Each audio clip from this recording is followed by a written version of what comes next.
minutes later, the Marines surrounded them. Clarence M. Doyle never missed his morning walk. Rain, wind, or the thick gray fog that sometimes rolled through the streets of East Oakland, none of it stopped him. At 90 years old, he still tied the laces of his worn walking shoes with the precision of a man who once stood at attention on military parade grounds. His steps had slowed over the years, but his spirit hadn't.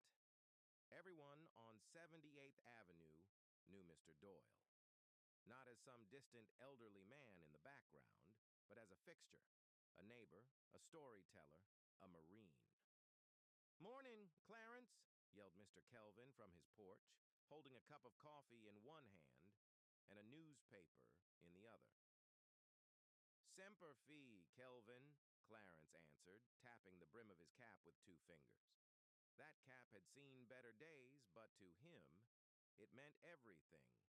It was forest green, with the gold marine emblem in the center faded from years of sun, sweat, and stories.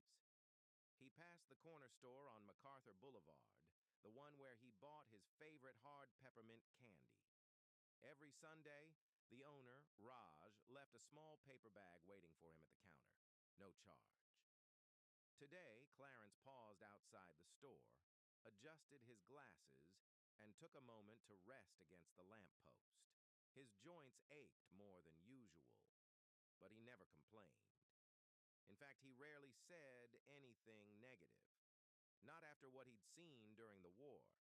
Not after the friends he'd buried. Life, to Clarence, was a gift. Even the hard parts.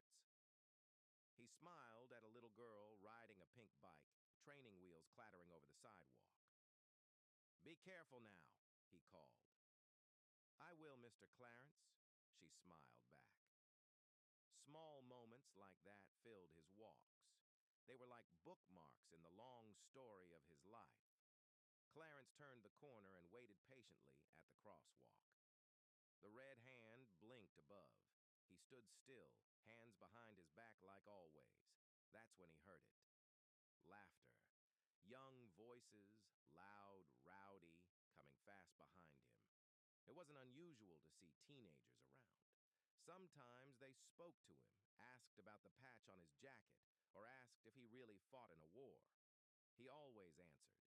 He wanted them to know that history wasn't just something in textbooks. It walked beside them every day. But this group felt different. 5 boys, hoodies up, phones out, filming each other, talking fast. Clarence could hear snippets. "Watch this," one of them said. He turned slightly to glance back, but he didn't get a good look before. What happened next would change everything, and not just for Clarence. The boy moved fast. Clarence didn't even see the shove coming, just a sudden jolt, a hard, unexpected push from behind that sent him stumbling forward off the curb. His arms flailed, his knees buckled, his body, already fragile with age, couldn't correct the momentum. And then the sound, sharp, hollow. His body hitting the asphalt. His cap spun off his head and landed a few feet away in the street, motionless like him. Cars screeched to a stop. A driver laid on the horn, but nobody moved. The teens erupted into laughter, real, full-blown laughter. One of them kept the phone steady, recording. Another mimicked Clarence's fall, stumbling in circles as his friends egged him on. "Damn, he fell like a tree," one said. "Upload that, tag it, boom or drop." Clarence didn't move. He lay still, blinking slowly, his breath shallow. He could feel the sharp pain in his shoulder, a burning sting across his hip, and a warm trickle on his face. The pavement smelled like oil and heat. "Hey, hey! What the hell is wrong with you?" a voice shouted. It was a woman, middle-aged, holding a bag of groceries. She ran out from the sidewalk and knelt beside Clarence, setting the bag down carelessly. Oranges rolled out. "Sir? Sir, can you hear me?" Clarence blinked again. She turned toward the boys. pushed him. "What is wrong with you?" One of the teens glanced around nervously. "Chill, lady. He's fine. It was just a joke." "A joke?" she screamed. "He could have broken his back." Other bystanders began gathering. A man in a work uniform stood beside her, pulling out his phone, not to record, but to call. "Police." "Yeah, I need an ambulance too. Elderly man just got assaulted. East 78th and MacArthur. Hurry." The teens were no longer laughing. They backed up, still unsure of what to do, but reluctant to run. The boy who pushed Clarence mumbled under his breath. "Dude was in the way." "In the way?" the woman snapped. "He's 90. Clarence stirred barely. His lips parted as if to say something, but only a faint whisper came out. No one could make it out. "Poot." The man on the phone knelt down beside him. "Hang in there, sir. Help is coming." The cap, his marine cap, still sat in the road, a tire inches away. Someone picked it up and carefully brushed it off, placing it back next to Clarence's hand. And, across the street, someone else had been filming. Not the shove, but the aftermath. A young man in his 20s wearing a hoodie and AirPods.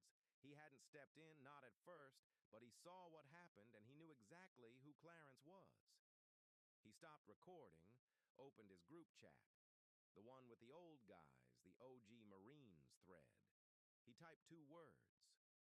They got Doyle. But that message would travel farther and faster than anyone expected. Sirens hadn't even started wailing when the block began to shift. From porches, driveways, and behind screen doors, neighbors stepped out. Not out of curiosity, but concern. Clarence M. Doyle wasn't just someone you passed on the street.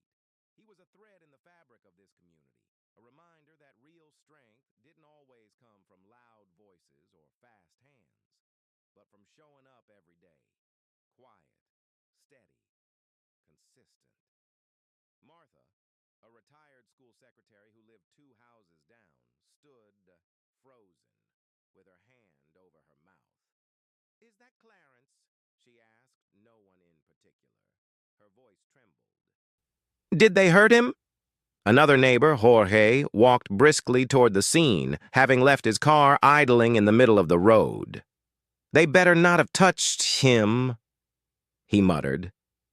The woman with the groceries, now crouched at Clarence's side, kept wiping blood from his forehead with the sleeve of her sweatshirt. "Stay with us, Mr. Doyle," she whispered. "You're okay. You're safe." The teens had scattered by then, half jogging down the street. 2 others ducked into the convenience store nearby. The one with the phone still in his hand paused near the entrance. For a second, it looked like he wanted to turn around and apologize, but he didn't.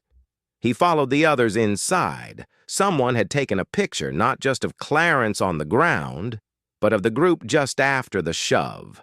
Faces visible, blurry in motion, but clear enough. That photo hit social media before the sirens did. Clarence's fall wasn't just an incident now. It was a moment. It was real. Back at the scene, a beat-up Chevy Impala pulled up to the curb. The driver, late 40s, broad shoulders, eyes locked on Clarence, didn't park. He stopped. Like everything in him said, "Get out now." He did. Tobias Tank McConnell, former gunnery sergeant, now working private security at the Port of Oakland, stepped out. Tank didn't speak at first. He didn't need to. He walked over, knelt next to Clarence, and placed a hand gently on the old man's shoulder. "Still with us, sir?" he asked, voice low and steady. Clarence moved his fingers. Tank looked up at the small crowd. "He needs space. Step back. Let the paramedics work when they get here." Then Tank scanned the block, his jaw clenched, not in anger, but focus. He'd already seen the video. One of the younger vets had sent it to him 2 minutes before he arrived. Behind him, another car pulled up, then a motorcycle, then a van. Each door opened with the same energy. Controlled, silent, firm. Men and women in military jackets, some in uniform, others in casual clothes, all of them walking the same way, like they meant it. A few people in the crowd started whispering. Wait, is that... It's the Marines? They're really showing up for him. They weren't there to fight. They didn't yell. They didn't touch the teens. They didn't need to. Their presence alone shifted the air. Tank stood now, pulled out his phone. One group chat. That was all it took. But what those teens didn't know yet was that this group didn't forget their own. Not ever. The message hit at 9:17 a.m. They got Doyle. It wasn't long. It didn't have to be, just 5 syllables that dropped like a hammer in the OG Marines chat. Over 30 names lit up the screen. Most of them old enough to know back pain before breakfast, but young enough in the heart to still react like they were 25 and back in uniform. Some lived in Oakland, some across the Bay in Daly City, a few even up in Sacramento. But it didn't matter where they were. Once that text landed, everyone moved. No one asked what happened. No one said, "Are you sure it was him?" They all knew Clarence Doyle. He wasn't just some vet they saw at parades. He was the guy who never missed the weekly breakfast meetups at Slim's Cafe. He was the one who helped pay a young Marine's rent once without saying a word. The one who still handed out handwritten birthday cards every year. And maybe most of all, he was the one who never missed a walk. That silence from him, that wasn't right. 20 minutes after the message went out, the group chat exploded with location pins. Tank was already on site, East 78th and MacArthur.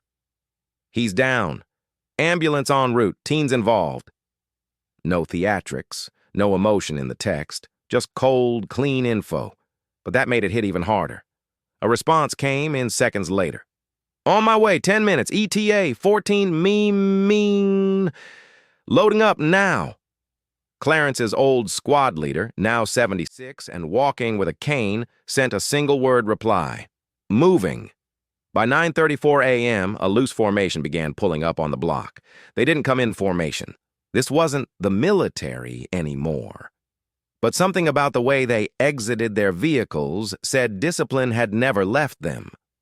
One of the younger guys, 28-year-old Malik Wynn, tall, quiet, fresh fade under his beanie, pulled up on a borrowed moped, parking it sideways on the grass. He spotted Tank and gave a firm nod. How bad? Bad enough, Tank replied. Shoulders dislocated, head hit the pavement. Malik shook his head. You know, he was just at breakfast Wednesday. Told me my generation needs thicker skin. Tank half smiled. That's Doyle. By now, there were more than a dozen Marines on the block. One by one, they lined the sidewalk. Not in aggression, not even confrontation. In formation. Across the street, someone inside the store peeked out. One of the teens. He spotted the line of Marines and froze. The rest were still inside, watching the video on one of their phones, still half laughing until the first teen muttered, "Yo, they're outside." Who? He looked again. All of them, Marines, real ones. Phones dropped. The laughter stopped. Nobody had planned on this. This wasn't a part of the joke. Back outside, Tank looked up and down the line of brothers and sisters. Doyle gave everything to this country, gave everything to this neighborhood. This ain't about swinging fists. It's about reminding people who he is, who we are, what we don't allow. They didn't reply. They didn't have to. Each person in that line knew exactly why they were there. Malik folded his arms. People forget quick. We're just here to help him remember. Just as the ambulance pulled up, red and white lights flashing across faces that had seen war and peace alike, the door of the convenience store slowly creaked open. One of the teens stepped out, the youngest-looking one. No phone, no swagger, just wide eyes and shaking hands. But one apology wasn't going to be enough. Not today. Not for this. The air on the block felt different now, like something ancient had stirred. No one said it out loud, but everyone watching could feel it. This wasn't just about Clarence anymore. It was about all of them. Every old man who walked a little slower. Every neighbor who looked out for the kids who never looked back. Every moment someone thought they could get away with doing something ugly to someone kind.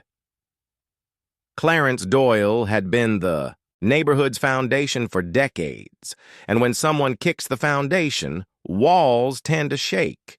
The Marines weren't done gathering. A black Suburban rolled up. Out stepped 3 more men. One was white, one Samoan, one light-skinned with a salt and pepper beard, and a noticeable limp. All Marines.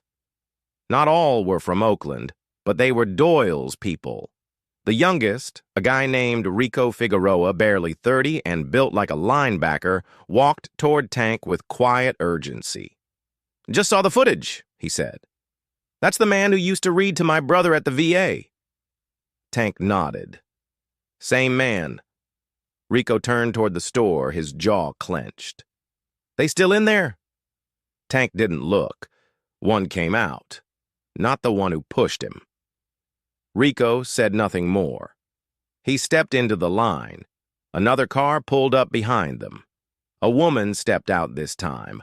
Broad-shouldered, clean-cut, pressed slacks and a tucked-in polo shirt with the Marine emblem stitched above the pocket. Her name was Denise Carter, retired Master Sergeant. She surveyed the scene. "How bad?" "Ambulance just loaded him," Malik replied, shoulders slumped, head shaking. Denise exhaled slowly. "He's tough, he's 90. "That's what I mean."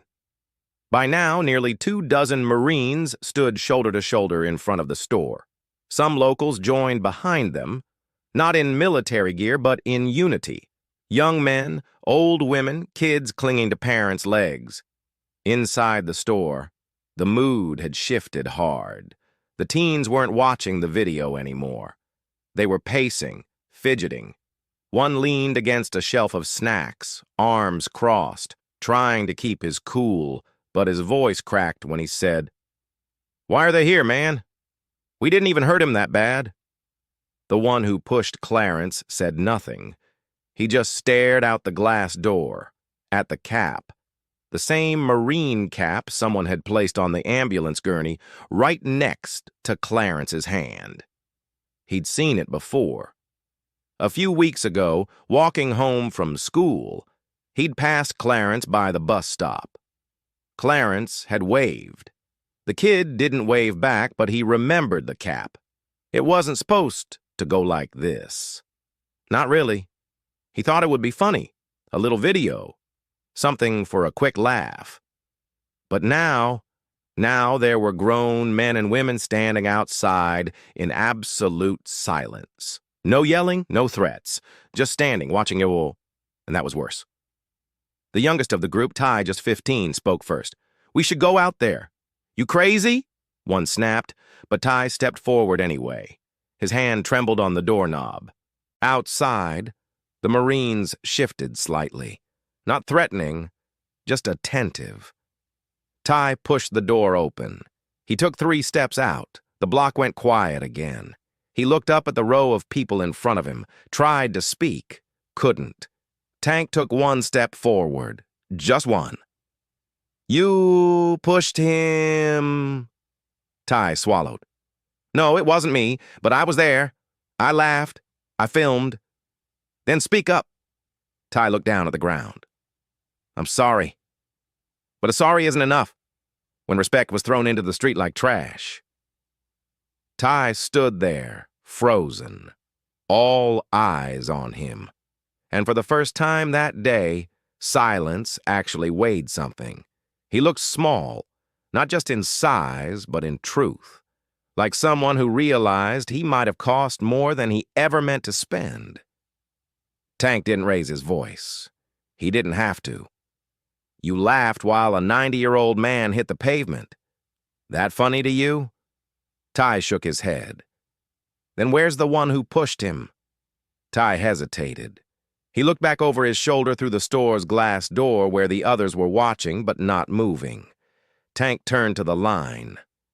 Bring him out. Malik and Denise stepped forward without a word. Denise didn't walk fast. She didn't slam the door.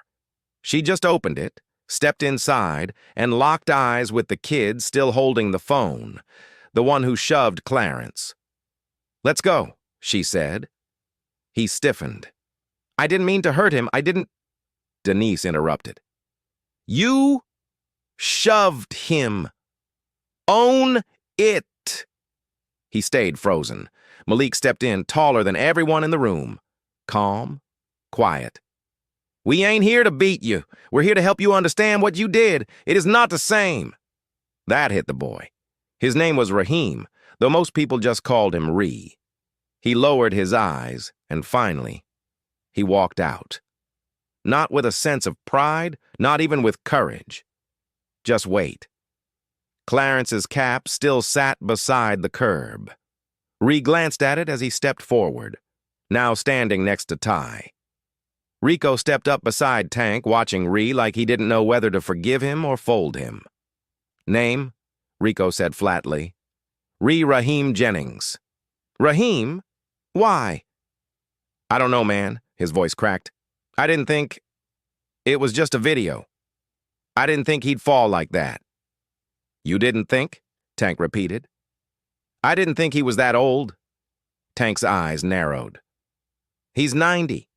What did you think he was? Middle-aged?" Ree opened his mouth, but no words came out. Denise stepped forward again, her voice low but sharp. "You think this is a movie? You think people are props? In your phone. That man walked this neighborhood longer than you've been alive. That man fought so you could act like this without ever knowing what real fear looks like." Ree's hands trembled. He put the phone in his pocket. "I didn't mean for it to go that far." Tank looked at him, then down at the ground, then back up. "You're lucky." Ree blinked. "What?" "You're lucky that the only thing broken today might be his shoulder. Because if that man died in the street while you laughed..." Tank didn't finish the sentence. He didn't need to. The block already understood the rest. The ambulance had pulled away 5 minutes ago. Clarence was stable, breathing, but still unconscious. Tank turned to the others. "He's at Highland. If y'all want to do something real, go there. Sit with him. Wait outside. Write him a letter. Help his neighbor cut his grass next week," Denise added. "And delete that video." Ree pulled out the phone, opened his gallery, and deleted it right there in front of everyone. Then opened his social media, deleted the post. Ty did the same. Then Ty stepped forward again. "I didn't grow up with a dad," he said quietly. "Never had someone like him around. I didn't know better." Denise looked at him hard. "You know now." He nodded. Tank motioned to the others. "Let's clear the block. Let the neighborhood breathe." One by one, the Marines stepped away. No one cheered. No one clapped. That's not why they came. They came to stand up and to remind others what standing up looks like. But the story wasn't finished, not until they knew Clarence would open his eyes again. Clarence woke up just after 2:12 p.m. The light in the hospital room was soft, filtered through blinds that buzzed slightly from the old window unit. His shoulder was wrapped tight and the left side of his face was bandaged from where it scraped the pavement. Everything hurt. But pain was an old friend, one he'd walked alongside for decades. He blinked slowly, turned his head just enough to see the chair next to his bed. Malik sat there, arms crossed, nodding off. Clarence cleared his throat. Malik jumped. "Sir, Mr. Doyle, you're awake." Clarence gave him a slow smile. "I better be. Can't have y'all wasting time on a corpse." Malik laughed, relieved. "You scared us, man." "Did I at least land better than I did in Korea?" Malik leaned in. "No, sir, but it was close." Clarence coughed. "Where's my cap?" Malik held it up. "Safe right here." Clarence stared at it. "They pushed me." Malik nodded. "Kids, teenagers, dumb ones, but we handled it." Clarence closed his eyes for a long moment, then opened them again. "I don't want jail," he said. Malik looked surprised. "What?" "I said, I don't want jail for them.